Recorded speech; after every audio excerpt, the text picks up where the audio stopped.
এক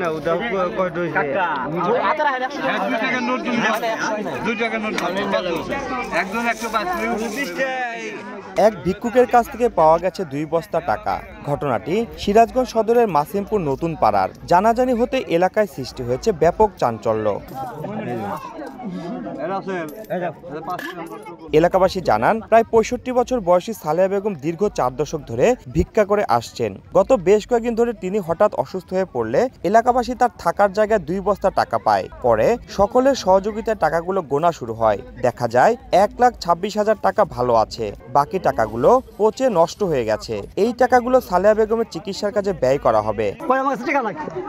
তারপরে 10,000 টাকা 1 বছর আগে নিয়ে পুলিশ বুঝেন সেটা বলেন, তাও হে বলে না বলার পরে 3-4 বার করে হাত পাওয়ার পরে আজকে হে স্বীকার হয়েছে যে মেল গেটে আমার একটু বস্তা আছে। 40 বছর ধরে ভিক্ষা করছে, আমরা তা জানি না। তো আইসা দেখি মানে টাকাগুলো পয়সা গেছে গা, আবার দেখি 1 টাকা নালি 2 লাখ টাকা হবে।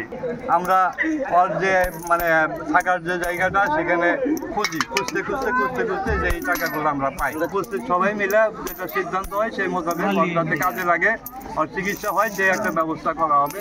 বৃদ্ধা সালেহা বেগম সিরাজগঞ্জ শহরের কওমি জুট মিলে বারান্দায় বসবাস করতেন। স্থানীয়রা সবাই তাকে সালে পাগলি নামে চেনেন। রিঙ্কু কুন্ডু, সময় সংবাদ, সিরাজগঞ্জ।